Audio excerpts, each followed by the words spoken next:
কাচের পুতুল হয়ে নেচে শুধু এই মনকে শুধানা বলে জীবনে কি পেলি যখন ছিড়বে সুতো বুঝবি রে তুই যখন ছিড়বে সুতো বুঝবি রে তুই আগুনে বাঁধা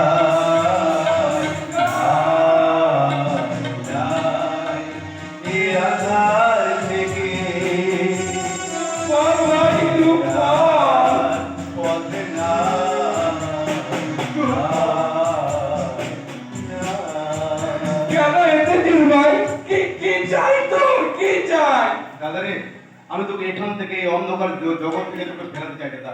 তুই যে কিসের ব্যবসা করিস তা আমার কাছে কোনো স্পষ্ট, কিন্তু এই ব্যবসায় তো বিনাশ অনিবার্য। তোর কোনো ভয় নেই বা এত সহজে আমাকে কেউ ধ্বংস করতে পারবে না। তুই ভয় করিস না, ভয় করিস না। আমি তোকে বাস্তবটা দেখাতে বলছি, বাস্তব।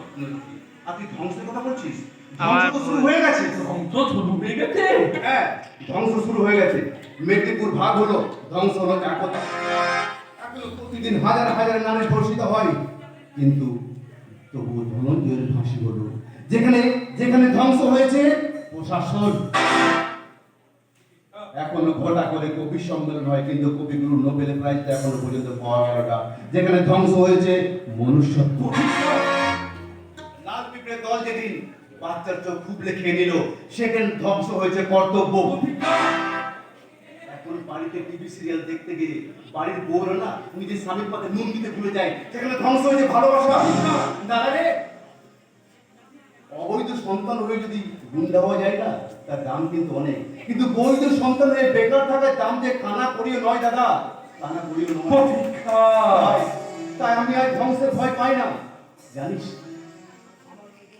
তোকে কেন ফিরে আসতে বলছি জানিস? তুই যে আমার দাদা রে, তুই আমার নিজের দাদা। তোর ধ্বংস আমি কিভাবে দেখি বল না। প্রতীক্ষা, তুই নিশ্চিন্তে থাক প্রতীক্ষা। আমার এখন অনেক কাজ, সেগুলো চেষ্টা করলে আমি কোথাও যেতে পারবো না প্রতীক্ষা। তবুও তো সাবধানে মা নেই দাদা, তাই তোকে বারবার বলছি তুই ফিরে আয় দাদা, তুই ফিরে আয়। তো সময় নষ্ট করতে ভাই।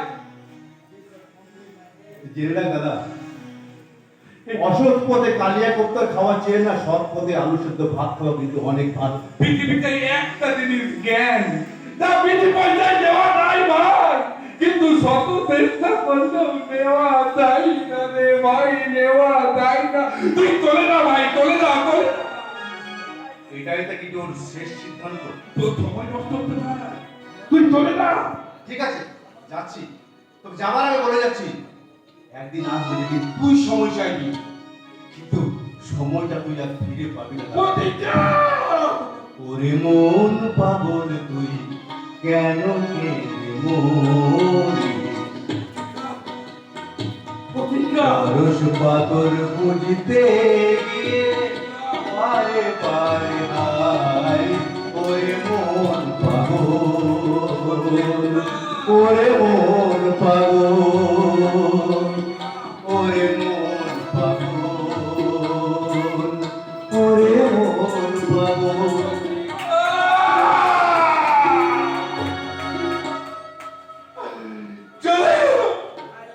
ভাইটা আমার নিরাশ হয়ে চলে গেল। একবার ভাবলাম ভাইটার সাথে চলে যাই, কিন্তু কিন্তু কিন্তু যাওয়া হলো না। প্রতীক্ষা, প্রতীক্ষা, তোর সাথে আমার যাওয়া হলো না রে প্রতীক্ষা।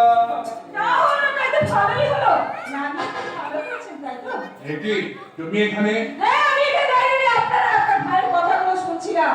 যা ভালো, উনি কথাগুলো কি রজত বাবু জানেন? মানে? না না, মানে বলছিলাম যে না জানে তো খুব ভালো হবে, আমার ইনকামের আরেকটা পথ হয়ে গেল। কি বলতে চাও মানে?